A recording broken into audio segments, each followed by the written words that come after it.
Вдалині за річкою срібний зорепад, і вином порічковим всіх частує сад.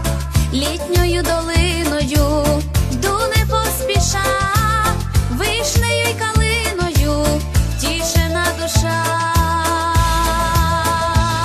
Це край, де я родилась і живу, де все для мене рідне, небайдуже, де зірка з неба впала у траву, щоб ти мене побачив, милий друже.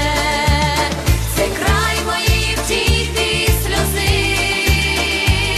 і з рідним словом, з рідними піснями тулюся до української краси, бо це взяла від батька і від мами.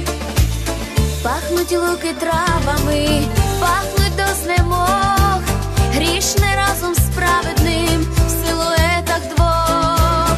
Музика над тишею, хоч на